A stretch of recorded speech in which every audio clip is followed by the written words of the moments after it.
Bonjour à tous, c'est Clems Fishing. On se retrouve pour une nouvelle vidéo de présentation de leurre. Cette fois-ci, je vous présente le TN Rubber Jig SS RHL de chez Daiwa. C'est un jig de 7 grammes muni d'un hameçon 2.0 qui bénéficie de la technologie Daiwa SAQ SAS qui améliore son piquant. Il a une jupe très fournie et très belle. Il existe en 3 coloris. Tout d'abord celui-ci, avec plein de petites paillettes. Deux autres, un naturel et un autre agressif. Son prix varie entre 4 et 5 euros.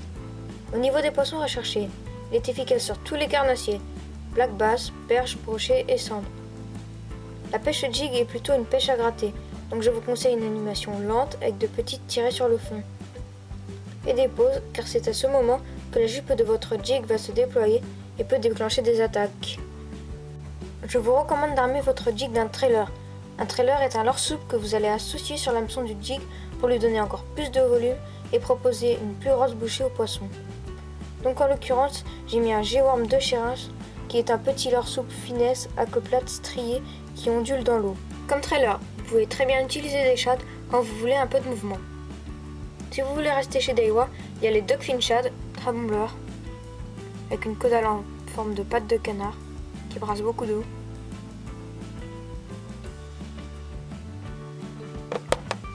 Les Rock Vibe de chez Reims.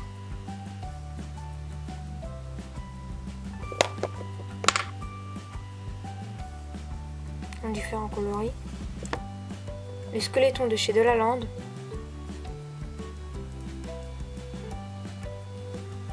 Les incontournables One Up Shad de chez Sawamura.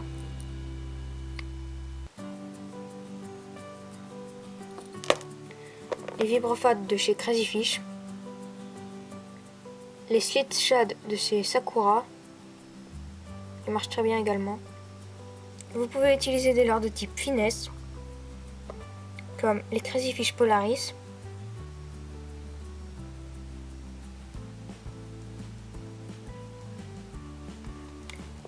les Slit Finesse de chez Sakura,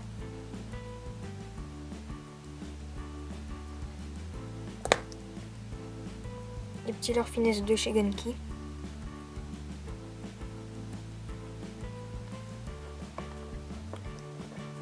le Caperlan Yubari,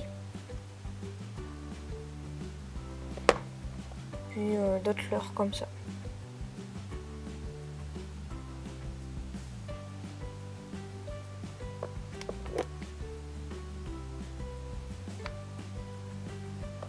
Sinon, vous pouvez utiliser des imitations d'écrevisses,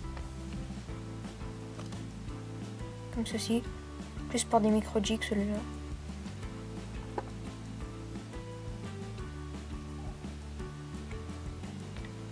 Des créatures.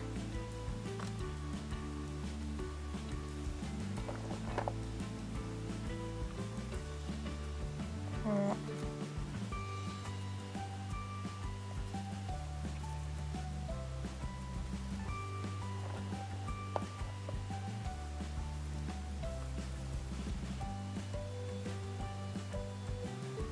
Des frogs.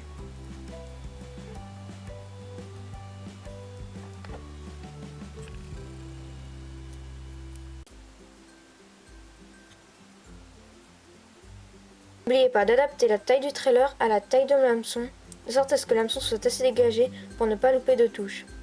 Pour ce jig, un trailer de 3 pouces est parfait. Pour les avantages, ce jig a un hameçon très piquant et une belle jupe bien fournie. C'est tout pour les avantages, on passe aux inconvénients. Je n'ai quasiment rien à dire, à part que la peinture de la tête plombée part un peu, mais pour le prix, ce n'est pas grave. Voilà, on passe tout de suite à la neige du leurre.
Merci d'avoir regardé la vidéo.